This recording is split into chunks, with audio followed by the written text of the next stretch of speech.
Payg'ambarimiz alayhissalatu vassalom davrlarida bir tuya boqar cho'pon bo'lgan ekan. Rasulullohni ko'rishni istardi, sog'inardi. Uzoq yo'l bosib Madinaga keldi.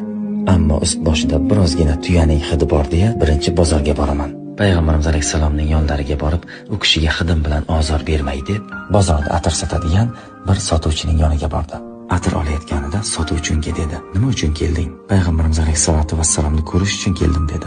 "Xo'p, unda nega atir olyapsan?" deb so'radi. "Men tuya cho'poniman. Usti boshimdan tuyaning hidlari keladi. Payg'ambarimizga bu hid bilan ozor bermay deb atir olishga keldim." Sotuvchi aytdiki: "Rostdan ham u kishini ko'rishni xohlaysanmi?" Ko'zlari yoshlanib, "Ha" dedi. "Unday bo'lsa qara, shundoqqina orqangda turibdilar." U odam bozorda Allohning rasuli bilan orqama-orqa turgan edi. Orqaga burilganida unga tabassum qilgan koinotning eng go'zal yuzli, gul yuzli ila qarshilashdi. Ammo tuya cho'poni shunaqangi hayajonlandiki, lablari qaltirab so'zlasha olmadi. Payg'ambarimiz alayhissalom uning bu hayajonini ko'rgandan keyin qo'llaridan